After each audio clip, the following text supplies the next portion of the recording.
Hello everybody, my name is Torsten Hardiess and today my Skype connection goes all over the Atlantic Ocean to California. Welcome John Kinyon. Thank you, Torsten. John, you were in the NVC community for a while now. How did you get into it? Well, actually, it was my focus now is on NVC mediation, so applying NVC to mediating all kinds of different contexts, any context of mediation, how to apply NVC to dealing with conflict. And that was the first place I came across Marshall. I had left a graduate program in clinical psychology, and I was looking around, well, how do I want to apply those skills out in the world? And I was at a mediation conference, and there's this guy that got up there to do a keynote address. It was just a one-day event. He got up there at lunchtime to do a talk, and it was this guy named Marshall Rosenberg. I didn't even know there was a keynote speaker. And so we're having lunch, and suddenly there's this guy gets up there, and okay, this will be interesting maybe. And he starts talking. He pulls out those puppets, and he's starting to do his thing. And oh my God, I just remember my mouth, my jaw dropping open, and just like, wow, this is everything that I was looking for. And I'd been frustrated up until then. I was looking at mediation, I was looking at organization development, I was looking at facilitation, like facilitating meetings. And it was all interesting and kind of close to what I liked, but it was something big was missing for me. And I heard Marshall talking, and that was it. And I just knew, every part of me knew that was what pulled together everything I most cared about in what I wanted to do in the world, which happened to be at that point these two streams. One was in grad school. I loved the most of everything I studied. What I loved the most was the work of Carl Rogers, the American psychologist Carl Rogers. And it's just simple, but for me, it's such a powerful way of thinking about therapy and how to be with people, and Gandhi, the work of Gandhi and nonviolence. And I just knew I loved those two things the most, and I had no idea how in the world I was going to put those things together. And then I saw Marshall, and it couldn't have been a more perfect fit. And it was mediation, so it took a few years to come back to, but in the last about almost 10 years now, I've been focusing more and more, and now pretty much exclusively on how to mediate conflict, whether it's within ourselves, between ourselves and others, or to help other people, to be a mediating presence for helping other people who are in conflict. What other areas besides mediation do you use NVC in? I heard your kids in the room earlier. Yes, well, my own family life is very rich for that. So you get to, well, see, now I see the world in terms of mediating. Like my colleague Ike and I talk about mediating our lives, so that you could look at it, whether it's internally, if I've got some decision to make or something that's impacting me that I'm feeling kind of torn, or got conflicting desires or reactions going on in me. How do I mediate that? How do I navigate that? It helps me focus my attention and use these skills. If something's not working, something comes up as a conflict in one of these contexts, then it's like, oh, I know what to do, kind of. I just can orient to, and in our training we've developed, we call these maps.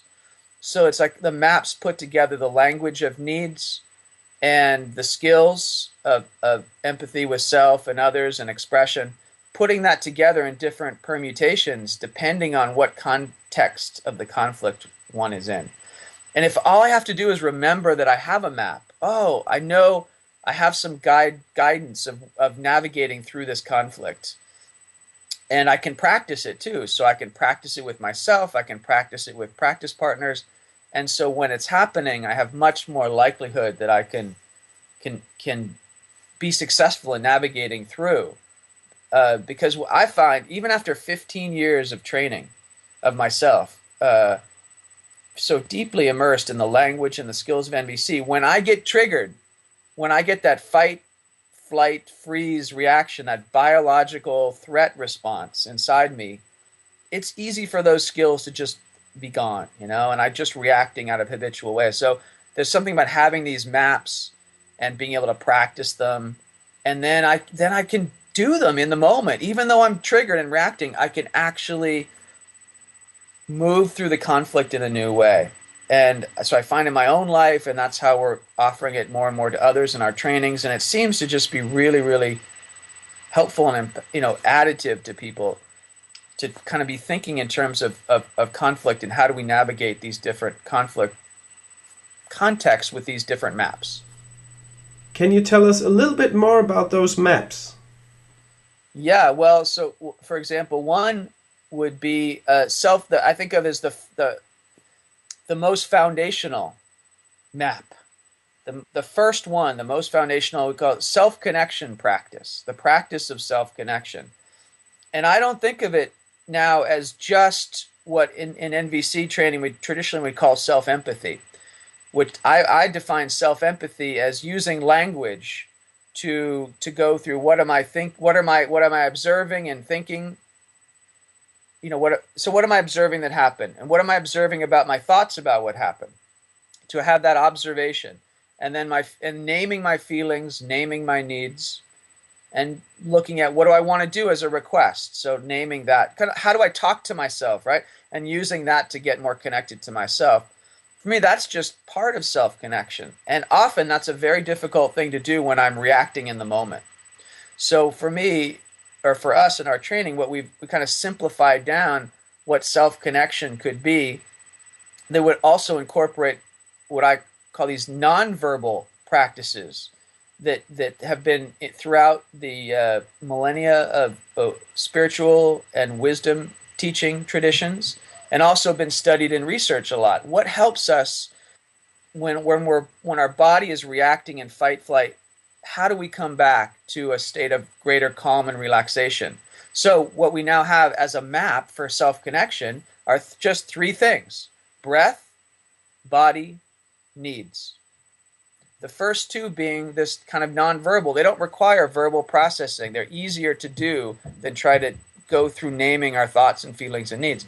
So I can just go to my breath, and I can just focus on my breath, become present and aware and in touch with my breathing, in and out, slowing my breathing down, and then go into my body and just be present in my body. And there's these different somatic practices of just how to focus attention in the body that tends to calm the body's reaction down and the mind.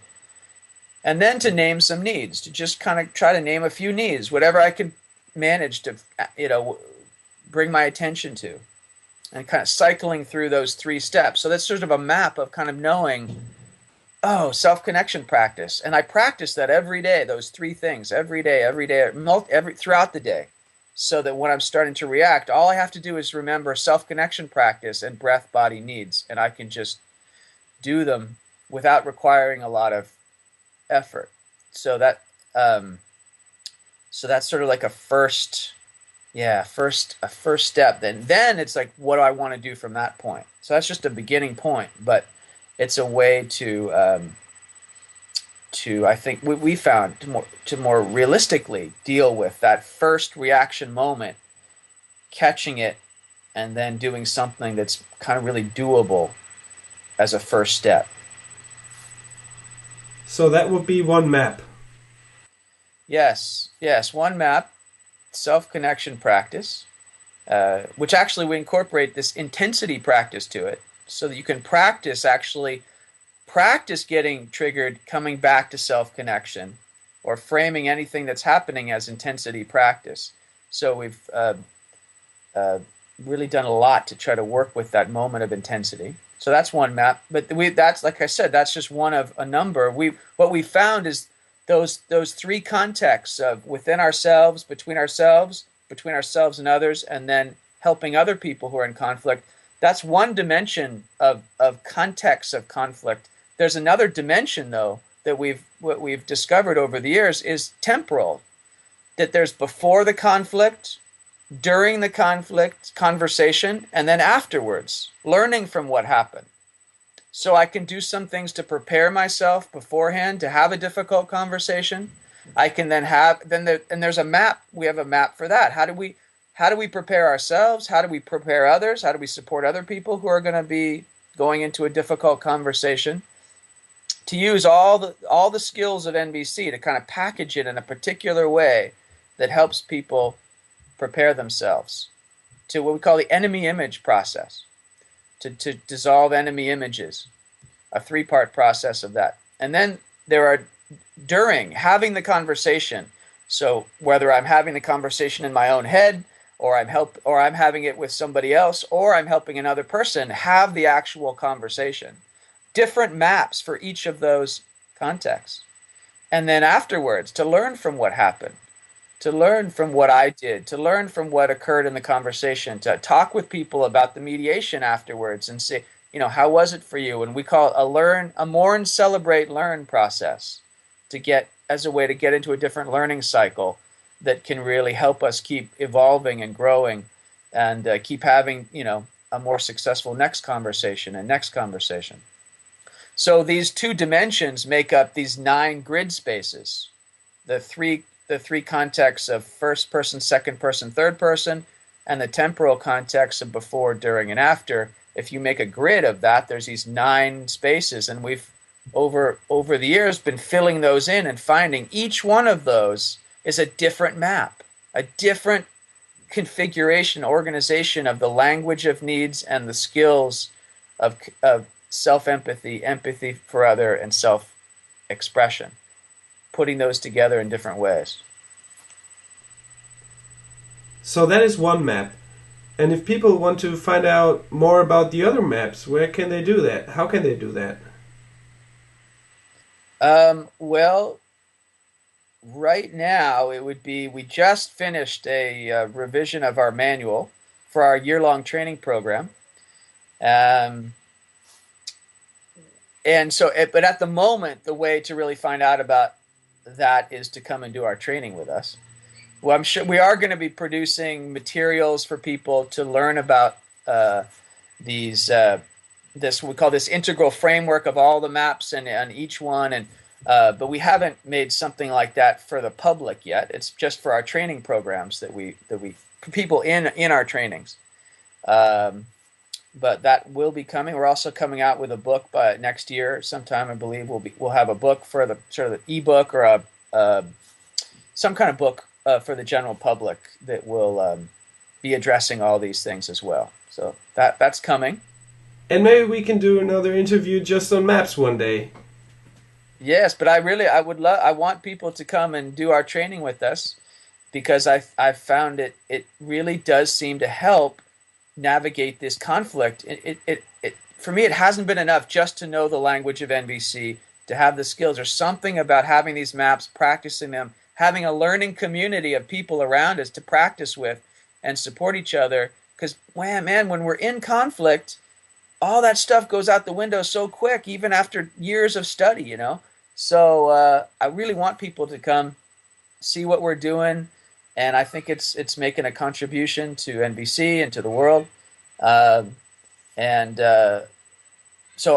I don't know if we're going to get to this at some point, but let me just say the name of the website. People want to see it right now. NVC-Mediation.com is our website. If you want to just check out there what we're up to in our programs and all that, whatever resources that we'll be able to have as we keep updating them on our website.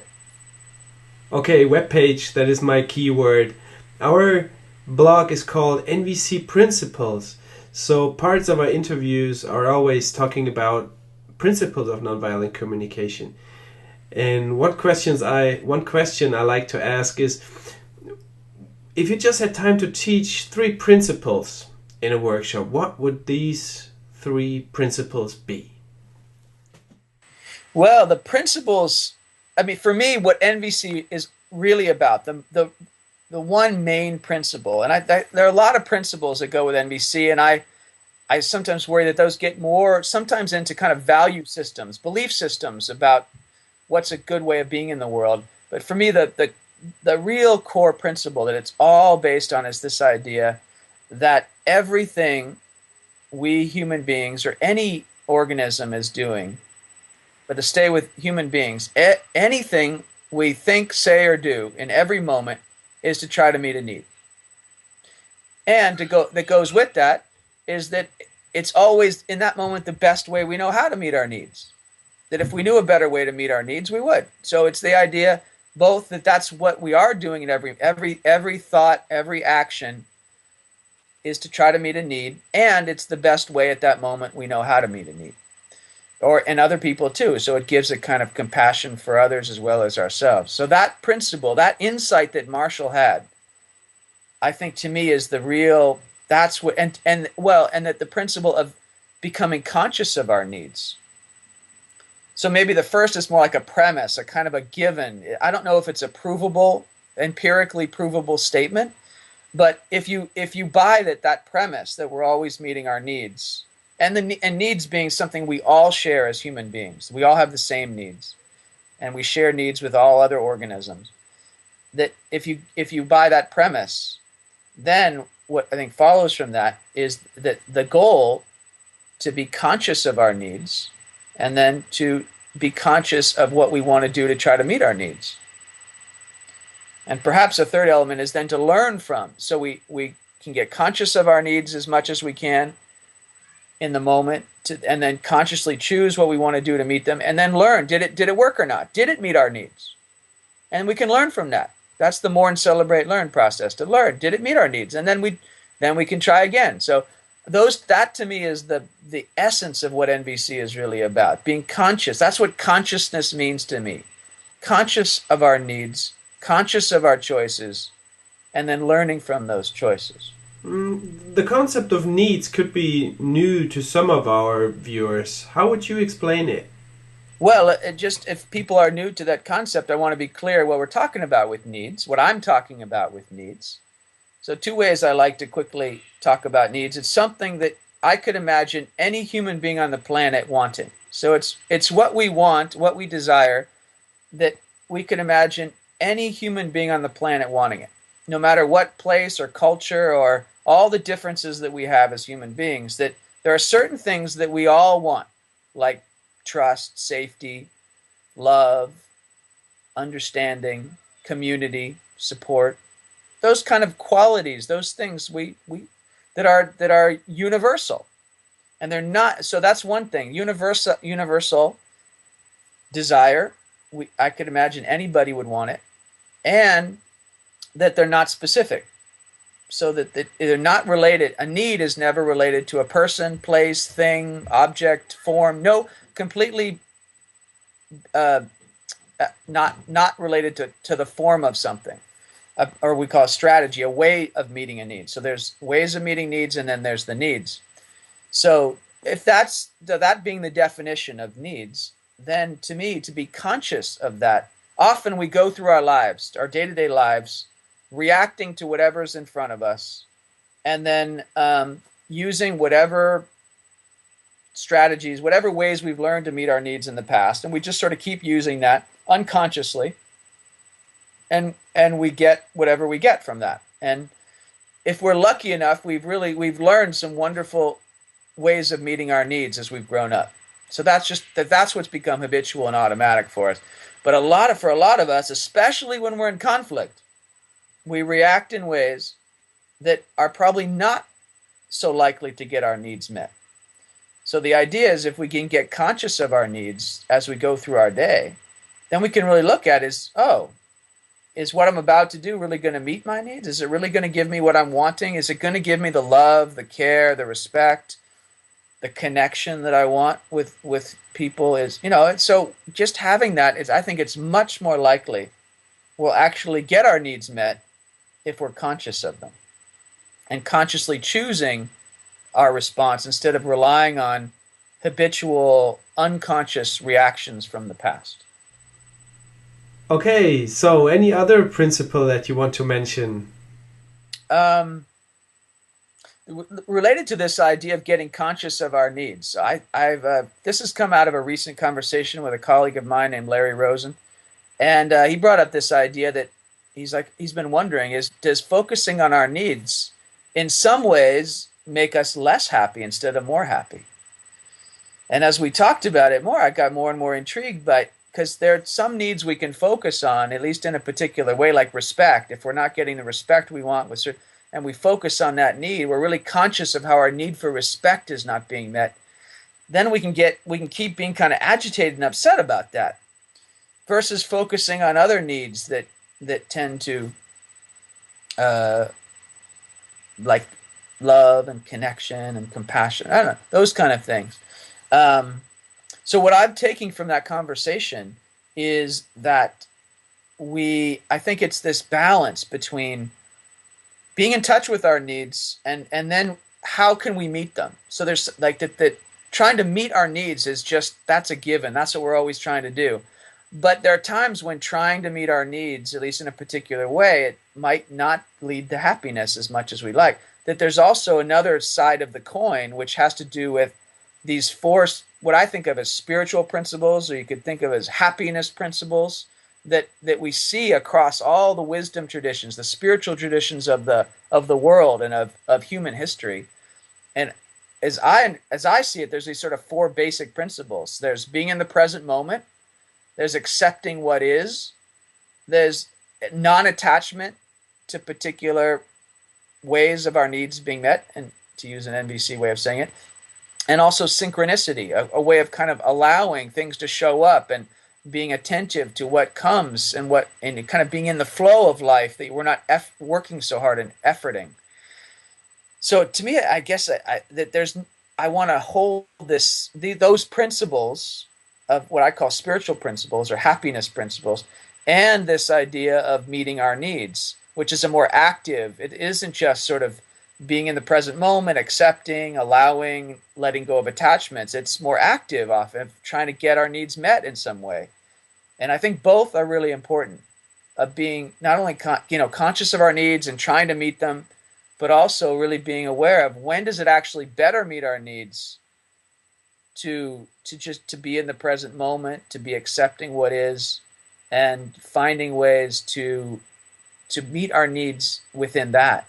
Because those have been found over the millennia to be powerful ways to serve people's needs.